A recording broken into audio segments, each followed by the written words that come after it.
دیا voice channel کے پیارے ناظرین، السلام علیکم۔ شادی کے بعد میرے شوہر مجھے ہر بات پر طعنہ دیتے، گالیاں دیتے کہ میں جاہل ہوں، ان پڑھ ہوں، مجھ میں کوئی ہنر نہیں ہے۔ ان کے دوستوں کی بیویاں انٹرنیٹ سے پیسے کما رہی ہیں اور مجھے کچھ نہیں آتا۔ وہ صبح کام پر جاتے اور رات کو گھر آتے۔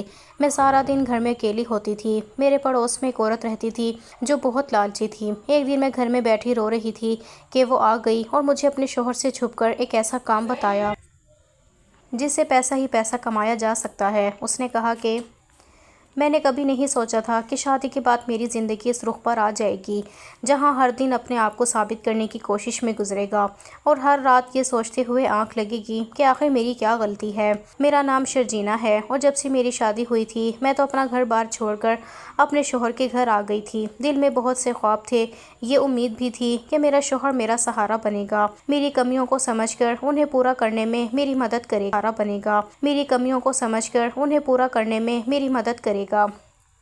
مگر شروع کے چند دن گزرنے کے بعد اس کا رویہ بالکل بدل گیا اور اس نے میرے ساتھ ایسے بات کرنا شروع کر دیا جیسے میں اس کے لیے کوئی انسان نہیں بلکہ ایک ایسی چیز ہوں جس کی کوئی عزت ہی نہ ہو۔ وہ ہر دوسرے دن مجھے یہی سناتا رہتا تھا کہ تم جاہل ہو، تمہیں کسی بات کی سمجھ نہیں ہے، تمہارے ساتھ دو لفظ بات کرو تو ایسا لگتا ہے جیسے دیوار سے بات کر رہا ہوں، تمہیں دنیا داری کا کوئی علم نہیں ہے اور نہ ہی تمہیں کسی کام کا صحیح طریقہ معلوم ہے۔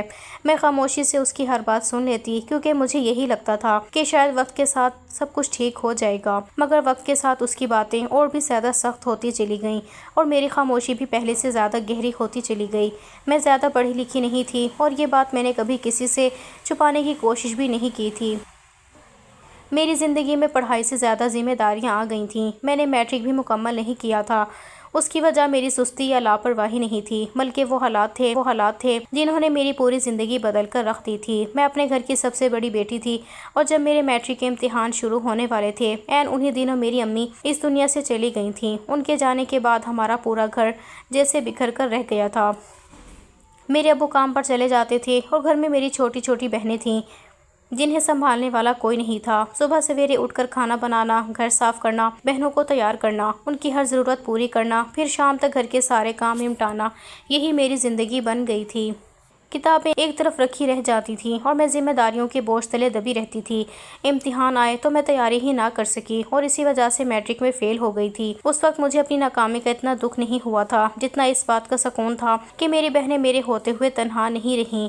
کئی سال اسی طرح گزر گئے، میری بہنیں بھی آہستہ آہستہ بڑی ہونے لگیں اور گھر کے کاموں میں میرا ہاتھ بٹانے لگیں تو میرے ابو نے سوچا کہ اب میری شادی کر دینی چاہیے۔ میں نے بھی ان کی بات مان لی کیونکہ مجھے معلوم تھا کہ وہ میرے لیے برا نہیں سوچ سکتی تھی اور لوگ اکثر یہی کہتے تھے کہ اللہ نے مجھے حسن سے نوازا ہے، مگر مجھے جلد ہی اندازہ ہو گیا کہ صرف خوبصورت ہونا کسی عورت کی خوشی کی ضمانت نہیں ہوتا، کیونکہ اگر عزت نہ ملے تو خوبصورتی بھی ایک دن بوجھ محسوس ہونے لگتی ہے۔ ایک دن کی بات ہے، میں صحن میں بیٹھی کپڑے دھو رہی تھی۔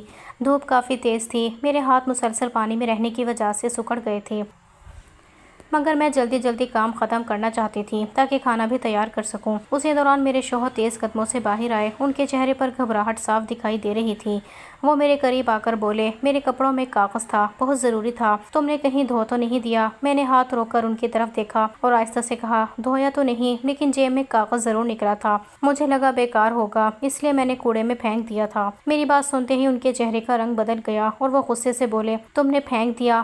تمہیں ایک بار پوچھ لینا چاہیے تھا کہ وہ کس چیز کا کاغذ ہے۔ تمہیں اندازہ بھی ہے وہ ایک رسید تھی، اگر وہ گم ہو جاتی تو مجھے لاکھوں روپے کا نقصان ہو سکتا تھا۔ میں گھبرا گئی اور فوراً بولی، مجھے واقعی نہیں معلوم تھا، اس پر انگریزی میں لکھا ہوا تھا، میں نے سمجھا کوئی پرانا کاغذ ہوگا اس لیے پھینک دیا۔ انہوں نے میری بات پوری ہونے سے پہلے ہی غصے سے کہا، انگریزی میں لکھا تھا تو کیا ہوا، تم نے میٹرک تو کیا ہوا ہے نا، اتنی انگریزی بھی نہیں آتی کہ ضروری کاغذ اور فضول کاغذ میں فرق کر سکو۔ میں نے نظریں جھکا لیں اور دھیرے سے کہا، میرا میٹرک مکمل نہیں ہوا تھا۔ وہ چند لمحے خاموش رہے، پھر حیرت اور غصے سے بولے، کیا مطلب مکمل نہیں ہوا تھا؟ تمہارے ابو نے تو کہا تھا کہ تم نے میٹرک کیا ہوا ہے۔ میں نے تو یہی سوچ کر رشتہ قبول کیا تھا کہ اگر آگے پڑھنا چاہو گی تو میں خود پڑھا دوں گا، مگر تم تو میٹرک بھی پاس نہیں ہو۔ میں نے بھرائی ہوئی آواز میں کہا، حالات ایسے تھے کہ میں امتحان پاس نہیں کر سکی، میری امی انتقال کر گئی تھیں، گھر کی ساری ذمہ داریاں میرے اوپر آ گئی تھیں، اسی لیے میں پڑھ نہیں سکی۔ انہوں نے بیزاری سے سر ہلایا اور بولے، یہ سب بہانے ہیں، آج کے زمانے میں ہر کوئی پڑھ لیتا ہے، تم نے اگر پڑھنا ہوتا تو ضرور پڑھ لیتی، اب بتاؤ میں کیا کروں، تمہیں دوبارہ اسکول بھیجوں؟ دیکھو میں خاموش کھڑی رہی کیونکہ میرے پاس اپنی صفائی میں کہنے کے لیے وہی حقیقت تھی جو میں پہلے ہی بتا چکی تھی، مگر انہیں میری حقیقت سننے سے زیادہ مجھے شرمندہ کرنا پسند تھا۔ اور اسی دن کے بعد جیسے انہیں میری کمزوری مل گئی تھی، وہ جب چاہتی اسی بات کو چھیڑ دیتے، کبھی کہتے تم جاہل ہو، کبھی کہتے تمہیں کسی چیز کی سمجھ نہیں، کبھی کہتے تم سے بات کرنا وقت ضائع کرنا ہے، اور میں ہر بار دل پر پتھر رکھ کر ان کی باتیں سنتی رہتی کیونکہ مجھے لگتا تھا شاید ایک دن وہ میری قربانیاں بھی سمجھ جائیں گے۔ مگر اس وقت مجھے یہ معلوم نہیں تھا کہ بعض لوگوں کو دوسروں کی قربانیاں کبھی دکھائی ہی نہیں دیتی۔ میں اپنے شوہر کی ایسی باتیں سنتے سنتے اندر سے ٹوٹنے لگی تھی کیونکہ وہ دن میں نہ جانے کتنی بار مجھے احساس دلاتا تھا کہ میں اس پر بوجھ ہوں اور میرے ہونے یا نہ ہونے سے اس کی زندگی میں کوئی فرق نہیں پڑتا تھا۔ وہ صبح ناشتے کی میز پر بیٹھا ہوتا تب بھی کوئی نہ کوئی ایسی بات کر دیتا جس سے میرا دل دکھ جائے، شام کو کام سے واپس آتا تب بھی اس کی زبان پر میرے لیے کوئی نہ کوئی طعنہ ضرور ہوتا تھا۔ میں نے کبھی اس سے اونچی آواز میں بات کام سے واپس آتا تب بھی اس کی زبان پر میرے لیے کوئی نہ کوئی طعنہ ضرور ہوتا تھا۔ میں نے کبھی اس سے اونچی آواز میں بات نہیں کی تھی، کبھی اس کی کسی خواہش کو نظر انداز نہیں کیا تھا، مگر شاید میری خاموشی ہی اس کی نظر میں میری سب سے بڑی کمزوری بن چکی تھی اور وہ ہر روز اسی خاموشی کا فائدہ اٹھاتا تھا۔ ایک دن وہ دفتر سے واپس آیا تو حسب معمول کپڑے بدلتے ہوئے بولا، آج کل وہ زمانہ نہیں رہا کہ ایک آدمی کمائے اور 10 لوگ بیٹھ کر کھائیں۔ پہلے کے لوگ خوش نصیب تھے، چیزیں سستی ہوتی تھیں، ایک آدمی کی کمائی سے پورا گھر چل جاتا تھا اور بچوں کی پڑھائی بھی ہو جاتی تھی، بیٹیوں کے جہیز بھی بن جاتے تھے، مہمان بھی آتے رہتے تھے، گھر بھی بنتے تھے، سامان بھی آ جاتا تھا۔ مگر آج کے دور میں اگر میاں بیوی دونوں نہ کمائیں تو زندگی آگے نہیں چلتی۔ میں خاموشی سے اس کے سامنے پانی کا گلاس رکھتی رہی تو وہ مجھے دیکھ کر بولا، میں نے تمہیں صرف تمہاری شکل دیکھ کر پسند کیا تھا، مجھے جلدی شادی کرنی تھی اور میں یہ چاہتا تھا کہ میری بیوی شریف ہو۔ تم شریف تو ہو، اس میں کوئی شک نہیں، مگر شرافت کے علاوہ تمہارے اندر آخر ہے کیا؟ نہ تم پڑھی لکھی ہو، نہ تمہارے پاس کوئی ہنر ہے۔ اس کی بات سن کر میرے دل میں ایک لمحے کے لیے عجیب سا خیال آیا۔ میں سوچنے لگی اگر اسے کوئی ایسی لڑکی مل جاتی جو بہت پڑھی لکھی ہوتی مگر شریف نہ ہوتی تو کیا وہ اس کے ساتھ خوش رہ لیتا، کیونکہ وہ تو ہمیشہ یہی کہتا تھا کہ اسے ایک شریف بیوی چاہیے۔ مگر اب جب میں اس کی بیوی بن چکی تھی تو اسے میری شرافت میں بھی کوئی خوبی نظر نہیں آتی تھی، بلکہ وہ ہر بات میں یہی ثابت کرنے کی کوشش کرتا تھا کہ میرے اندر کوئی ایک بھی ایسی بات نہیں جس پر فخر کیا جا سکے۔ مگر میں نے یہ سب صرف اپنے دل میں سوچا، میری ہمت نہیں تھی کہ میں زبان سے ایک لفظ بھی کہہ سکوں، کیونکہ میں جانتی تھی اگر میں نے جواب دیا تو بات اور بڑھ جائے گی۔ وہ مسلسل بولتا جا رہا تھا، میرے سارے دوستوں کی بیویاں کماتی ہیں، کوئی کسی کمپنی کے لیے کام کرتی ہے، کوئی گھر بیٹھ کر آن لائن کام کرتی ہے، کوئی اپنا کاروبار چلا رہی ہے، ہر عورت اپنے شوہر کا ہاتھ بٹا رہی ہے، صرف ایک تم ہو جو صبح سے شام تک گھر میں رہتی ہو اور آخر میں میرے بھی پیسوں پر گزارا کرتی ہو۔ میں نے بہت آہستگی سے کہا، اگر میں نوکری کرنے چلی جاؤں تو گھر کون سنبھالے گا؟ آپ صبح کا ناشتہ وقت پر، دوپہر کا کھانا وقت پر، شام کی چائے وقت پر، رات کا کھانا وقت پر، آپ کے کپڑے ہمیشہ دھلے ہوئے استری کیے ہوئے ہونے چاہیے، بیڈ شیٹ پر ذرا سی شکن بھی آپ کو برداشت نہیں ہوتی، برتن ایک وقت بھی سنک میں پڑے رہ جائیں تو اپنا راس ہو جاتی ہیں، فرش روز صاف ہونا چاہیے، گھر کی ہر چیز اپنی جگہ پر ہونی چاہیے، اگر میں باہر چلی گئی تو یہ سب کون کرے گا؟ اس نے میری بات مکمل ہونے کا انتظار بھی نہیں کیا اور فوراً بولا، پاگل عورت، میں نے کب کہا ہے کہ تم باہر جا کر نوکری کرو؟ میرے دوستوں کی بیویاں دفتر نہیں جاتی، وہ گھر بیٹھ کر آن لائن کام کرتی ہیں، ان کے پاس کوئی نہ کوئی اسکل ہے، کسی کو گرافک ڈیزائننگ آتی ہے، کسی کو کمپیوٹر چلانا آتا ہے، کوئی انگلش بول سکتی ہے، کوئی بچوں کو آن لائن پڑھاتی ہے، کسی کے پاس ڈگری ہے، کسی کے پاس ہنر ہے، اس لیے وہ گھر بیٹھے کماتی ہیں۔ مگر تمہارے پاس کیا ہے؟ نہ ڈگری، نہ تعلیم، نہ کوئی اسکل، نہ کوئی قابلیت، آخر میں تمہارا کیا کروں؟ وہ ایک لمحے کے لیے رکا، پھر نہایت بے رحمی سے بولا، مجھے تو اب یہی لگتا ہے کہ تم ساری زندگی میرے اوپر ہی منحصر رہو، تمہیں کھلانا پڑے گا اور تم کبھی بھی میرا ہاتھ نہیں بٹا سکو گی۔ میں نے واقعی بہت بڑی غلطی کر دی جو تم سے شادی کر لی۔ اس کے یہ الفاظ میرے دل میں کسی نوکیلی چیز کی طرح اتر گئے۔ میں نے اپنا چہرہ دوسری طرف کر لیا تاکہ وہ میری آنکھوں میں جمع ہونے والے آنسو نہ دیکھ سکے، کیونکہ میں جانتی تھی اگر میں اس کے سامنے رو بھی پڑی تو شاید وہ یہ بھی کہہ دے کہ رونے کے علاوہ تمہیں آتا ہی کیا ہے۔ اس لیے میں خاموشی سے وہاں سے اٹھ کر کچن میں چلی گئی اور برتن دھوتے ہوئے یہی سوچتی رہی کہ کیا واقعی ایک عورت کی ساری قیمت صرف اس کی ڈگری اور کمائی سے ہی لگائی جاتی ہے، اور کیا گھر کو سنبھالنا، اپنے شوہر کی ہر ضرورت پوری کرنا اور دن رات اس کی سہولت کے لیے خود کو بھلا دینا کسی ہنر میں شمار نہیں ہوتا؟ میں اپنی بہنوں کو بھی کیا بتاتی وہ ابھی اتنی سمجھدار نہیں تھی کہ میری زندگی کی الجھنوں کو سمجھ سکتی۔ ان کے سامنے اگر میں اپنے دکھ بیان بھی کرتی تو وہ صرف پریشان ہوتی اور میرے لیے کچھ بھی نہیں کر سکتی۔ میرے ابو نے میری شادی کر کے جیسے اپنی ذمہ داری پوری کر دی تھی۔ وہ ان لوگوں میں سے نہیں تھے جو بیٹی کو رخصت کرنے کے بعد ہر دوسرے دن اس کی خیریت پوچھتے یا یہ جاننے کی کوشش کرتے کہ وہ خوش بھی ہیں یا نہیں۔ ان کے سامنے ابھی میری 2 چھوٹی بہنوں کی شادیاں بھی تھیں، اسی لیے وہ سارا دھیان انہی کی طرف رکھتے تھے، اور میں ابھی کبھی انہیں فون کر کے اپنے حالات نہیں بتاتی تھی، کیونکہ مجھے لگتا تھا کہ اگر میں نے کچھ کہا بھی تو وہ یہی کہیں گے کہ شادی کے بعد عورت کو ہر حال میں اپنے گھر کو نبھانا پڑتا ہے۔ اس لیے میں نے اپنے سارے دکھ اپنے دل کے اندر ہی دفن کر لیے تھے۔ اس سارے محلے میں اگر کوئی ایک انسان تھا جس سے میری کبھی کبھار بات ہو جاتی تھی تو وہ میری ہمسائی نجمہ تھی۔ وہ عمر میں مجھ سے کچھ بڑی تھیں اور زندگی کے نشیب و فراز بھی مجھ سے زیادہ دیکھ چکی تھیں۔ وہ اکثر میرے شوہر کے دفتر جانے کے بعد ہی میرے گھر آتی تھیں، کیونکہ اسے معلوم تھا کہ میرے شوہر کا مزاج بہت سخت ہے اور وہ نہیں چاہتے تھے کہ میں کسی سے زیادہ میل جول رکھوں۔ میں بھی کبھی اس کے گھر نہیں جاتی تھی، کیونکہ مجھے ڈر رہتا تھا کہ اگر میرے شوہر کو معلوم ہو گیا تو وہ ایک نئی بات پر ناراض ہونا شروع کر دیں گے۔ اسی لیے نجمہ ہی کبھی دودھ لینے کے بہانے، کبھی سبزی دینے کے بہانے اور کبھی ویسے ہی چند لمحوں کے لیے میرے پاس آ کر بیٹھ جاتی تھی۔ ایک دن وہ میرے پاس بیٹھی ہوئی تھی اور میری اداس شکل دیکھ کر بولی، آج پھر کیا ہوا ہے؟ تم پہلے سے بھی زیادہ پریشان لگ رہی ہو۔ میں نے آہستہ آہستہ اسے ساری بات بتائی۔ کیا میرے شوہر یہ بھی کہنے لگے ہیں کہ میں پیسے نہیں کماتی اور ہر وقت ان پر بوجھ بنی ہوئی ہوں؟ وہ کہتے ہیں کہ آج کل کے میاں بیوی دونوں کماتے ہیں اور صرف ایک آدمی کی کمائی سے گھر نہیں چلتا۔ میری بات سن کر نجمہ نے ایک لمبی سانس لی، پھر سر ہلاتے ہوئے بولی، آج کل کے بہت سے مرد بغیرت ہو گئے ہیں۔ انہیں یہ بھی یاد نہیں رہا کہ اللہ نے مرد کو یہ ذمہ داری دی ہے کہ وہ اپنے گھر والوں کا خرچ اٹھائے، اپنی بیوی کو عزت کے ساتھ گھر میں رکھے اور اس کی ضروریات پوری کرے، مگر اب الٹا عورت سے کہتے ہیں کہ ہمارے لیے پیسے کما کر لاؤ، جیسے ساری ذمہ داری اسی کی ہو۔ میں خاموشی سے اس کی بات سنتی رہی تو وہ ذرا قریب ہو کر بولی، اصل کھیل صرف پیسے کا ہے۔ اگر تم پیسے کما کر اپنے شوہر کے ہاتھ پر رکھنا شروع کر دو نا، پھر دیکھنا یہی آدمی تمہارے جوتے بھی اٹھا کر سیدھے کرے گا، پھر دیکھنا تمہاری کتنی عزت کرے گا اور ہر وقت تمہاری تعریف کرے گا۔ میں نے بے بسی سے اس کی طرف دیکھا اور کہا، مگر میں کہاں سے پیسے کما کر دوں؟ میرے پاس نہ کوئی ڈگری ہے، نہ کوئی ہنر ہے، نہ مجھے کمپیوٹر چلانا آتا ہے، نہ میں نے کبھی کوئی کام کیا ہے۔ وہ ہلکا سا مسکرائی اور بولی، یہ کس نے کہہ دیا کہ پیسے کمانے کے لیے صرف ڈگری اور ہنر ہی چاہیے ہوتا ہے؟ دنیا میں بہت سے لوگ ایسے بھی ہیں جو صرف اپنی چالاکی سے پیسے کما لیتے ہیں۔ اس کی بات سن کر میرے دل میں عجیب سا خدشہ پیدا ہوا۔ میں نے فوراً پوچھا، کیسے کما سکتے ہیں ایسے پیسے؟ وہ چند لمحے خاموش رہی، پھر آہستہ سے بولی، ایک طریقہ تو ہے، مگر اس کے لیے تمہیں اپنے دل کو بہت مضبوط کرنا پڑے گا۔ لیکن ایک بات یاد رکھنا، اس میں بہت پیسہ ہے، اتنا کہ تم نے شاید کبھی سوچا بھی نہ ہو۔ میں نے گھبرا کر فوراً کہا، کوئی الٹی سیدھی بات تو نہیں ہے؟ وہ میری آنکھوں میں دیکھتے ہوئے بولی، الٹی بات تو نہیں ہے، مگر سیدھی بھی نہیں ہے۔ اب یہ تم پر ہے کہ تم اسے کیسے دیکھتی ہو۔ میرا دل زور زور سے دھڑکنے لگا۔ میں نے فوراً سر ہلاتے ہوئے کہا، نہیں، مجھے ایسے کسی کام میں نہیں پڑنا، چاہے کچھ بھی ہو جائے، میں غلط راستہ اختیار نہیں کر سکتی۔ اس نے کندھے اچکاتے ہوئے کہا، پھر جیسے تمہاری مرضی، مگر یاد رکھنا۔ پھر اپنے اچکاتے ہوئے کہا، پھر جیسے تمہاری مرضی، مگر یاد رکھنا۔ پھر اپنے شوہر کے طعنے بھی سنتی رہنا، کیونکہ ایسے لوگ باتوں سے نہیں بدلتے، انہیں صرف پیسہ بدلتا ہے۔ میں نے خود کو سنبھالتے ہوئے دھیمی آواز میں کہا، نہیں، سب ٹھیک ہو جائے گا۔ شاید دفتر میں ان پر کوئی دباؤ ہوگا، شاید کسی بات کی پریشانی ہوگی، اسی وجہ سے وہ غصہ کرتے ہیں۔ وقت گزرے گا تو ان کا مزاج بھی پہلے جیسا ہو جائے گا۔ نجمہ نے میری طرف اس انداز سے دیکھا جیسے اسے میرے ایک ایک لفظ پر ترس آ رہا ہو، مگر اس نے اس کے بعد کچھ نہیں کہا۔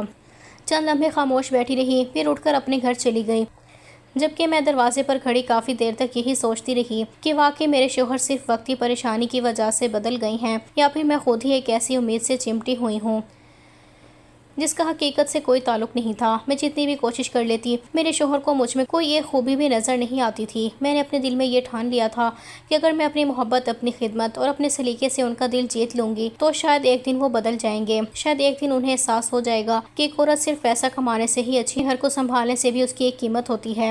مگر میری ہر کوشش بیکار ثابت ہو رہی تھی۔ میں صبح ان کے اٹھنے سے پہلے جاگ جاتی، ان کی پسند کا ناشتہ تیار کرتی، ان کے کپڑے استری کر کے رکھتی، ان کے جوتے صاف کر کے دروازے کے پاس رکھتی، پورا گھر چمکا دیتی، مگر اس کے باوجود ان کی پیشانی پر کبھی خوشی نظر نہیں آتی تھی اور نہ ہی ان کی زبان سے میرے لیے کوئی اچھا لفظ نکلتا تھا۔ کچھ دنوں سے میں نے ان میں ایک اور تبدیلی بھی محسوس کرنی شروع کر دی تھی۔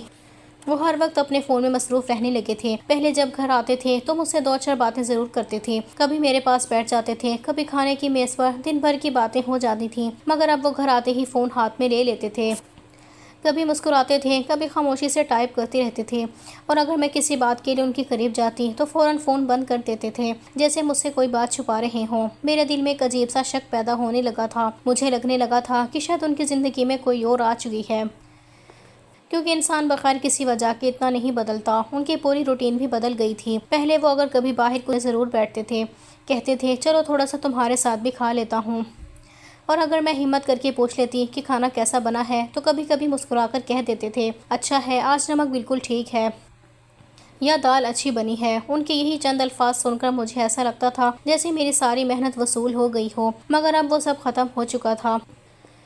اب صبح جاتے ہوئے کہتے تھے ناشتہ دفتر میں کر لوں گا، دوپہر کے وقت کبھی فون کر کے بھی نہیں پوچھتے تھے کہ میں نے کھانا کھایا یا نہیں، اور شام کو واپس آ کر کہتے تھے رات کا کھانا بھی باہر کھا کر آیا ہوں، تم میرے لیے کچھ مت نکالو۔ میں حیران رہ جاتی، کیونکہ میں پورا دن ان کی پسند کا کھانا بنا کر ان کا انتظار کرتی رہتی تھی، اور آخر میں وہ ایک جملہ کہہ کر اپنے کمرے میں چلے جاتے تھے، جبکہ میں تینوں وقت کا کھانا اکیلے بیٹھ کر کھاتی تھی۔ ہر نوالا میرے گلے میں پھنس جاتا تھا، اور میرے دل میں یہی خیال آتا تھا کہ میرا گھر آہستہ آہستہ میرے ہاتھوں سے نکلتا جا رہا ہے۔ ایک دن میری بے چینی اتنی بڑھ گئی کہ میں نے نجمہ کو اپنے گھر بلا لیا۔ وہ حسب معمول میرے شوہر کے دفتر جانے کے بعد آئی۔ میں نے دروازہ میرے آنسو نکل آئے۔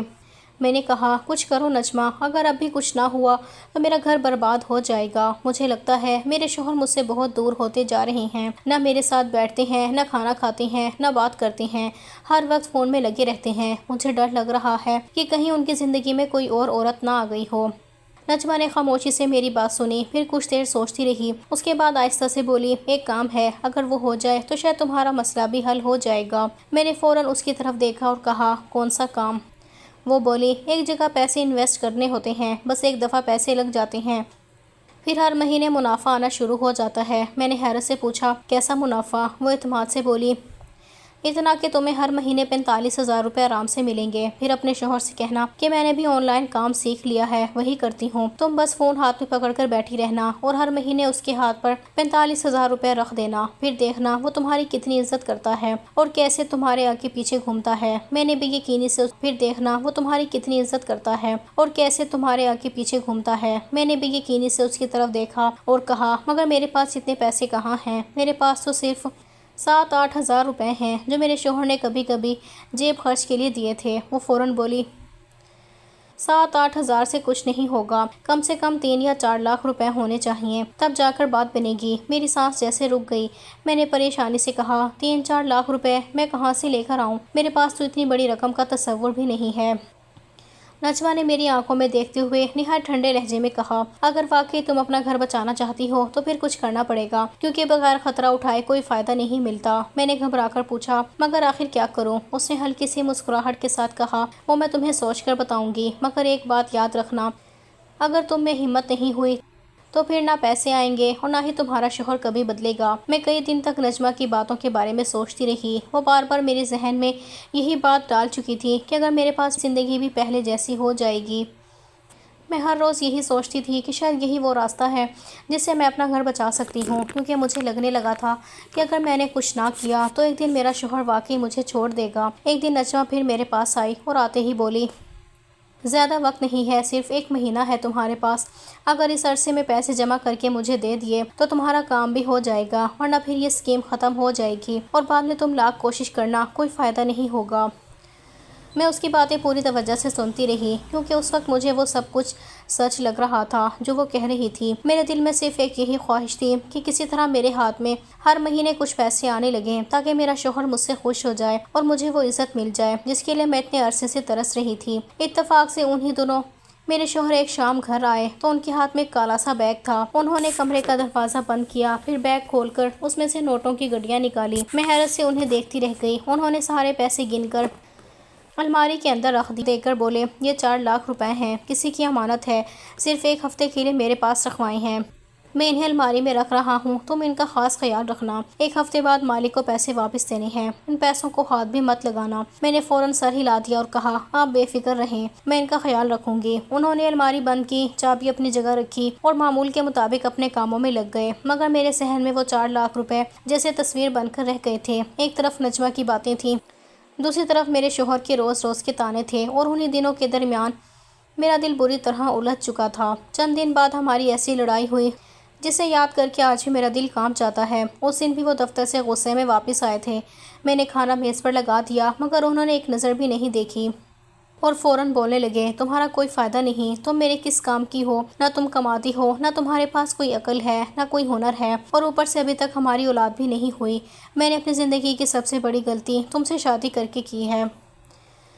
میں خاموش کھڑی، پوری زندگی برباد ہو گئی تمہارے ساتھ۔ ان کے منہ سے یہ لفظ سن کر میرے قدموں تلے جیسے زمین نکل گئی۔ میں نے کبھی نہیں سوچا تھا کہ وہ ایک دن مجھے چھوڑ دینے کی بات بھی کریں گے۔ اس رات میں بہت دیر تک روتی رہی اور میرے ذہن میں بار بار نجمہ کی آواز گونجتی رہی کہ اگر تم ہر مہینے 45,000 روپے اس کے ہاتھ پر رکھ دو گی تو دیکھنا وہ بدل جائے گا۔ اگلی صبح میرے شوہر دفتر چلے گئے تو میں کافی دیر تک الماری کے سامنے کھڑی رہی۔ میرے ہاتھ کانپ رہے تھے، دل زور زور سے دھڑک رہا تھا، بار بار خود کو روک رہی تھی۔ پھر اگلے ہی لمحے یہی سوچتی کہ اگر یہ پیسے بڑھ گئے تو 1 ہفتے بعد اصل رقم بھی واپس آ جائے گی اور منافع بھی مل جائے گا، کسی کو کچھ پتہ بھی نہیں چلے گا اور میرا گھر بھی بچ جائے گا۔ میں نے کانپتے ہاتھوں سے الماری کھولی، نوٹوں کی گڈیاں نکالی، انہیں ایک کپڑے میں لپیٹا اور تیزی سے نجمہ کے گھر پہنچ گئی۔ میں نے کپڑا اس کے سامنے رکھتے ہوئے کہا یہ 4 لاکھ روپے ہیں، پہلی تاریخ تک مجھے منافع دے دینا تاکہ میں اپنے شوہر کو بتا سکوں کہ میں بھی کمانے لگی ہوں۔ نجمہ کے چہرے پر عجیب سی مسکراہٹ آئی۔ اس نے فوراً پیسے شوہر کو بتا سکوں کہ میں بھی کمانے لگی ہوں۔ نجمہ کے چہرے پر عجیب سی مسکراہٹ آئی۔ اس نے فوراً پیسے اپنے بیگ میں رکھ لیے اور بولی تم بالکل فکر نہ کرو، پہلی تاریخ سے پہلے سب ٹھیک ہو جائے گا۔ میں ہلکے دل کے ساتھ واپس گھر آ گئی۔ مجھے لگا جیسے میری ساری پریشانیاں ختم ہونے والی ہیں، مگر صرف 1 ہفتہ گزرا تھا کہ میری دنیا ہمیشہ کے لیے بدل گئی۔ میں حسب معمول نجمہ کے گھر گئی تو دروازے پر دوسرا تالا لگا ہوا تھا۔ میں نے آس پاس دیکھا تو سامان بھی غائب تھا۔ میرا دل زور سے دھڑکا۔ میں نے سامنے والے گھر کا دروازہ کھٹکھٹایا۔ ایک خاتون باہر آئیں تو میں نے پوچھا نجمہ کہاں گئی ہے؟ وہ حیرت سے بولی تمہیں نہیں معلوم، وہ تو کل ہی گھر خالی کر کے چلی گئی۔ میں نے گھبرا کر کہا کہاں گئی؟ وہ بولی ہمیں کیا پتہ، وہ تو کرایہ دار تھی، سامان گاڑی میں رکھا اور چلی گئی۔ میرے ہاتھوں سے جیسے جان نکل گئی۔ مجھے لگا میرے کانوں میں آوازیں گونج رہی ہیں۔ میں وہیں دیوار کا سہارا لے کر بیٹھ گئی۔ میری آنکھوں کے سامنے اندھیرا چھا گیا۔ مجھے تب سمجھ آیا کہ میں بہت بڑے دھوکے کا شکار ہو چکی ہوں۔ میں پاگلوں کی طرح پورے علاقے میں اسے ڈھونڈتی، نشان نہیں ملا۔ ادھر 1 ہفتہ پورا ہوتے ہی میرے شوہر نے الماری کھولی تو اگلے ہی لمحے ان کی چیخ پورے گھر میں گونج اٹھی۔ وہ غصے سے باہر آئے اور بولے پیسے کہاں گئے؟ میں خوف سے کانپنے لگی اور بامشکل اتنا کہہ سکی مجھے نہیں پتا۔ وہ چلائے تمہارے علاوہ اس گھر میں کون تھا؟ میں مسلسل یہی کہتی رہی مجھے واقعی نہیں پتا۔ انہوں نے غصے میں میز پر ہاتھ مارا اور بولے کوئی 4 لاکھ روپے گھر سے اٹھا کر لے گیا اور تمہیں خبر تک نہیں ہوئی، تم اتنی بے خبر کیسے ہو سکتی ہو؟ میں خاموش رہی تو ان کی آواز اور بلند ہو گئی۔ وہ میری طرف انگلی اٹھا کر بولے سچ بتاؤ، تم نے ہی کسی کو دیے ہیں نا؟ کس کو دیے ہیں؟ کوئی یار بنا رکھا ہے یا اپنے گھر والوں کو دے آئی ہو؟ میں روتے ہوئے بار بار کہتی رہی نہیں ایسا کچھ نہیں ہے، مجھے نہیں پتا، مگر وہ میری ایک بات سننے کو تیار نہیں تھے۔ گھر میں ایسا ہنگامہ برپا ہوا کہ پورا محلہ اکٹھا ہو گیا، ہر طرف شور تھا، ہر طرف الزام تھے، اور میں صرف روتی جا رہی تھی کیونکہ میں سچ بھی نہیں بتا سکتی تھی اور جھوٹ بھی میرے گلے میں پھنس چکا تھا۔ آخرکار انہوں نے میرا سامان ایک بیگ میں ڈالا، مجھے گاڑی میں بٹھایا اور سیدھا میرے مائکے چھوڑ آئے۔ راستے بھر وہ ایک لفظ بھی نہیں بولے۔ گھر کے باہر گاڑی روکی، پھر انتہائی سرد لہجے میں صرف اتنا کہا کہ آج کے بعد میں تمہیں کبھی لینے واپس نہیں آؤں گا۔ وہ گاڑی موڑ کر چلے گئے اور میں دروازے کے سامنے اپنے بیگ کے ساتھ کھڑی رہ گئی۔ میری آنکھوں سے مسلسل آنسو بہہ رہے تھے اور مجھے ایسا لگ رہا تھا جیسے میری غلطی نے میری پوری زندگی ایک ہی لمحے میں برباد کر دی ہو۔ اب میرے پاس نہ شوہر تھا، نہ عزت تھی، نہ وہ 4 لاکھ روپے تھے، اور نہ ہی اپنے آپ کو بے گناہ ثابت کرنے کا کوئی راستہ تھا۔ دن رات رونے کے علاوہ میرے پاس واقعی کوئی اور چارہ باقی نہیں بچا تھا۔ مجھے پورا یقین ہو چکا تھا کہ میرا گھر ہمیشہ کے لیے ٹوٹ گیا ہے، کیونکہ میرے شوہر پہلے ہی مجھ سے دور ہوتا جا رہا تھا، اور اب میں نے اس پر 4 لاکھ روپے کی ایسی مصیبت ڈال دی تھی جس سے نکلنا آسان نہیں تھا۔ وہ رقم اس کی اپنی بھی نہیں تھی بلکہ کسی کی امانت تھی اور اب اسے وہ ہر حال میں واپس کرنی تھی۔ میں یہی سوچتی رہتی تھی کہ وہ کبھی مجھے معاف نہیں کرے گا اور نہ ہی کبھی واپس لینے آئے گا۔ میری ہر امید ختم ہو چکی تھی۔ آخرکار ایک دن میں نے اپنی دونوں بہنوں کو بٹھا کر ساری حقیقت بتا دی۔ میں نے انہیں ایک ایک بات سچ سچ بتائی کہ کس طرح نجمہ نے مجھے لالچ دیا، کس طرح میں اس کے دھوکے میں آ گئی اور کس طرح میرے شوہر مجھے مائکے چھوڑ گئے۔ میری بات سن کر دونوں بہنیں پریشان ہو گئیں۔ ان میں سے ایک نے فوراً میرا ہاتھ پکڑ لیا اور بولی، باجی آپ نے یہ سب ہم سے پہلے کیوں نہیں کہا؟ ہم آپ کی مدد کر دیتے۔ آپ کو ایسے لوگوں کے چکر میں پڑنے کی کیا ضرورت تھی؟ دوسری بہن بولی، ابھی بھی سب کچھ ختم نہیں ہوا۔ آپ کے پاس ایک بہت بڑی خوبی ہے جس کا آپ کو خود اندازہ نہیں ہے۔ میں نے حیرانی سے پوچھا، میرے پاس کون سی خوبی ہے؟ وہ بولی، آپ حافظ قرآن ہیں اور آپ کی تجوید بھی بہت اچھی ہے۔ آج کل بہت سی خواتین دنیا بھر کے بچوں کو آن لائن قرآن پاک پڑھاتی ہیں اور انہیں ڈالرز میں ادائیگی ہوتی ہے۔ آپ کو بھی یہی کام شروع کرنا چاہیے۔ میں نے گھبرا کر کہا، مگر مجھے تو موبائل بھی اچھی طرح استعمال نہیں آتا۔ مجھے ان سب چیزوں کی سمجھ نہیں ہے۔ وہ مسکرا کر بولی، وہ ہم سب سکھا دیں گے۔ آپ کو صرف قرآن پاک پڑھانا آئے، باقی کام ہم سمجھا دیں گے۔ اگلے ہی دن میری بہنوں نے میرے لیے آن لائن کلاس لینے کا پورا طریقہ سکھانا شروع کر دیا۔ انہوں نے مجھے ویڈیو کال استعمال کرنا سکھائی، مختلف اپلیکیشنز پر کلاس لینا سکھایا، وقت کے حساب سے بیرون ملک رہنے والے بچوں کی کلاسیں بنانا سکھایا اور یہ بھی بتایا کہ ہر مہینے فیس ڈالرز میں آتی ہے جو بعد میں پاکستانی روپے میں تبدیل ہو جاتی ہے۔ شروع میں میرے ہاتھ کانپتے تھے، مجھے ہر نئی چیز سے ڈر لگتا تھا، مگر میری بہنیں ہر قدم پر میرا حوصلہ بڑھاتی رہیں اور چند ہی دنوں میں میری پہلی آن لائن کلاس لگ گئی۔ اسکرین پر ایک ننھی سی بچی اپنے والد کے ساتھ بیٹھی تھی۔ وہ دوسرے ملک میں رہتے تھے اور چاہتے تھے کہ ان کی بیٹی صحیح تجوید کے ساتھ قرآن پاک سیکھے۔ میں نے بسم اللہ پڑھ کر سبق شروع کروایا تو میرے دل کا خوف آہستہ آہستہ ختم ہونے لگا۔ پھر ایک بچہ آیا، پھر 2 اور بچے آ گئے اور دیکھتے ہی دیکھتے میرے پاس مختلف ملکوں سے کئی بچے آن لائن قرآن پاک پڑھنے لگے۔ میں گھر کے ایک کمرے میں بیٹھ کر روز اپنی کلاسیں لیتی تھی اور ہر مہینے میری محنت کی کمائی ڈالرز کی صورت میں میرے اکاؤنٹ میں آنے لگی، جسے روپے میں تبدیل کر دیا جاتا تھا۔ پہلی بار جب میری کمائی میرے ہاتھ میں آئی تو میری آنکھوں میں آنسو آ گئے، کیونکہ یہ پہلی رقم تھی جو میں نے اپنی محنت اور حلال طریقے سے کمائی تھی۔ مجھے محسوس ہوا کہ اللہ نے میرے لیے وہ راستہ کھول دیا تھا جس کا میں نے کبھی تصور بھی نہیں کیا تھا۔ اسی دوران 1 مہینہ گزر گیا، مگر چند دنوں سے میری طبیعت بدلنے لگی تھی، کمزوری محسوس ہوتی تھی اور ہر وقت عجیب سی کیفیت رہتی تھی۔ میری بہنیں مجھے ڈاکٹر کے پاس لے گئیں۔ ڈاکٹر نے معائنہ کرنے کے بعد مسکرا کر کہا، مبارک ہو، آپ ماں بننے والی ہیں۔ یہ خبر سن کر میری آنکھوں سے خوشی کے آنسو بہنے لگے۔ میں نے دل ہی دل میں اللہ کا شکر ادا کیا، کیونکہ اتنی بڑی آزمائش کے بعد یہ میرے لیے بہت بڑی خوشی تھی۔ چند ہی دنوں بعد نہ جانے کس طرح یہ خبر میرے شوہر تک بھی پہنچ گئی۔ ایک دوپہر اچانک وہ میرے مائکے آ گئے۔ میں انہیں دروازے پر دیکھ کر حیران رہ گئی۔ وہ چند لمحے خاموش رہے، پھر بولے، تم میرے بچے کی ماں بننے والی ہو اور مجھے اپنی اولاد بہت عزیز ہے، اسی لیے میں تمہیں لینے آیا ہوں۔ اگر دوبارہ میرے اعتماد کو توڑا تو مجھ سے برا کوئی نہیں ہوگا۔ میں نے آنکھوں میں آنسو لیے آہستہ سے کہا، مجھے ایک آخری موقع دے دیں، میں وعدہ کرتی ہوں کہ آئندہ کبھی ایسی غلطی نہیں ہوگی۔ انہوں نے میری طرف دیکھا، پھر دھیرے سے بولے، یہی تمہارا آخری موقع ہے، اسے آخری موقع ہی سمجھنا۔ میں جب واپس اپنے شوہر کے گھر آئی تو میں نے اپنے دل میں ایک فیصلہ کر لیا تھا کہ اب میں کسی کو کچھ ثابت کرنے کے لیے نہیں بلکہ اپنی عزت اور اپنے مستقبل کے لیے محنت کروں گی۔ میں پہلے کی طرح گھر کے سارے کام بھی کرتی تھی اور اپنی آن لائن قرآن مجید کے سبق بھی پورے وقت کی پابندی کے ساتھ لیتی تھی۔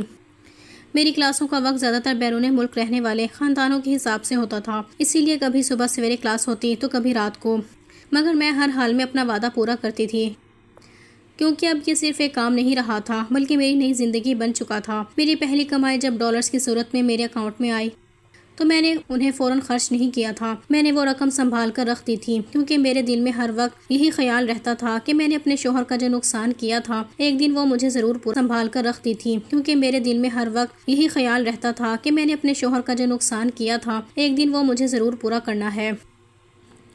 اس کے بعد دوسرے مہینے کی آمدنی بھی آ گئی، پھر تیسرے مہینے کی، پھر چوتھے مہینے کی، اور دیکھتے ہی دیکھتے 5 مہینے گزر گئے۔ میں ہر مہینے اپنی کمائی میں سے صرف ضرورت کے مطابق تھوڑے سے پیسے استعمال کرتی اور باقی احتیاط سے الگ رکھ دیتی تھی۔ ان 5 مہینوں میں میرے شوہر کا رویہ بھی آہستہ آہستہ بدلنے لگا تھا، اگرچہ وہ پہلے کی طرح زیادہ باتیں نہیں کرتے تھے، نہ ہی محبت بھرے الفاظ کہتے تھے، مگر اب وہ مجھے ہر وقت آنے بھی نہیں دیتے تھے۔ گھر کا ماحول پہلے سے کافی پرسکون ہو گیا تھا۔ وہ اکثر میرے لیے پھل لے آتے، کبھی دودھ لے آتے، کبھی کہتے ڈاکٹر نے جو چیز کھانے کو کہی ہے وہ ضرور کھایا کرو، کیونکہ اب ہمارے گھر ایک ننھی سی جان آنے والی تھی۔ اگر وہ مجھے زیادہ دیر کھڑے دیکھ لیتے تو فوراً کہتے اتنا کام مت کیا کرو، تھوڑی دیر آرام بھی کر لیا کرو۔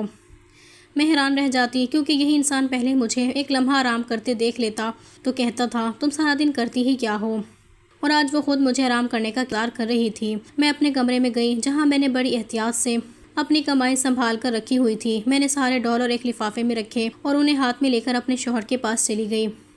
وہ صوفے پر بیٹھے کچھ دیکھ رہے تھے۔ میں نے خاموشی سے وہ لفافہ ان کے سامنے رکھ دیا۔ انہوں نے حیرت سے میری طرف دیکھا اور پوچھا یہ کیا ہے؟ میں نے دھیرے سے کہا یہ وہ پیسے ہیں جو میں نے آپ کا نقصان کیا تھا وہ پورا کرنے کے لیے جمع کیے ہیں۔ انہوں نے لفافہ کھولا تو اندر ڈالر دیکھ کر چند لمحوں کے لیے خاموش رہ گئے۔ انہوں نے حیرانی سے پوچھا یہ سارے پیسے کہاں سے آئے؟ میں نے مسکرا کر کہا میری کمائی ہے۔ انہوں نے دوبارہ میری طرف دیکھا جیسے انہیں میری بات پر یقین نہ آیا ہو، پھر بولے تم نے اتنے سارے پیسے کیسے کما لیے؟ میں نے کہا میں جو آن لائن بچوں کو قرآن مجید پڑھاتی ہوں یہ اسی کی کمائی ہے۔ وہ کچھ دیر تک خاموش بیٹھے رہے، پھر بولے مجھے تو ہمیشہ یہی لگتا تھا کہ تم خود کوئی آن لائن کلاس کرتی ہو یا کچھ سیکھ رہی ہوتی ہو۔ میں نے تمہیں کئی مرتبہ موبائل کے سامنے بیٹھے دیکھا تھا مگر کبھی پوچھا نہیں۔ میں نے ہلکی سی مسکراہٹ کے ساتھ کہا نہیں میں خود نہیں پڑھتی تھی بلکہ تھا مگر کبھی پوچھا نہیں۔ میں نے ہلکی سی مسکراہٹ کے ساتھ کہا نہیں میں خود نہیں پڑھتی تھی بلکہ مختلف ملکوں میں رہنے والی مسلمان عورتیں اپنے بچوں کو میرے پاس آن لائن قرآن مجید پڑھنے کے لیے بھیجتی ہیں۔ وہاں انہیں اچھی تجوید سے پڑھانے والے استاد آسانی سے نہیں ملتے، اس لیے سب کچھ فون پر ہی ہوتا ہے۔ بچے ویڈیو کال پر سبق پڑھتے ہیں اور ہر مہینے وہ لوگ ڈالرز میں فیس بھیج دیتے ہیں۔ پھر میں نے ہچکچاتے ہوئے کہا لیکن ایک بات ہے۔ انہوں نے پوچھا کیا؟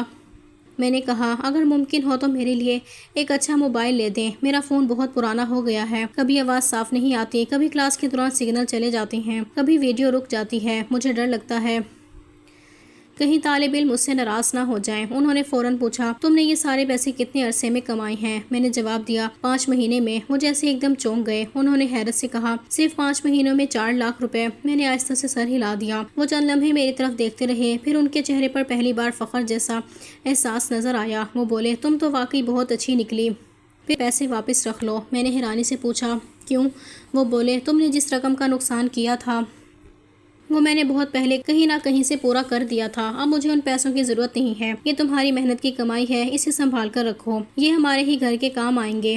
میرے لیے یہ الفاظ کسی انعام سے کم نہیں تھے۔ انہوں نے مجھ سے یہ نہیں کہا کہ مجھے اپنی غلطیوں پر افسوس ہے، انہوں نے مجھ سے معافی بھی نہیں مانگی، مگر ان کے لہجے میں پہلی بار احترام تھا اور میرے لیے یہی سب سے بڑی بات تھی۔ اسی مہینے انہوں نے پورے گھر میں تیز رفتار انٹرنیٹ لگوا دیا تاکہ میری کلاسوں میں کوئی مسئلہ نہ آئے۔ چند دن بعد وہ ایک ڈبہ لے کر گھر آ گئے۔ میں نے کھولا تو اس میں ایک نیا اور اچھا موبائل فون تھا۔ وہ بولے اب تمہیں کلاس لیتے ہوئے کوئی پریشانی نہیں ہوگی۔ میں نے خوشی سے ان کی طرف دیکھا مگر وہ ہمیشہ کی طرح زیادہ کچھ بولے بغیر دوسرے کمرے میں چلے گئے۔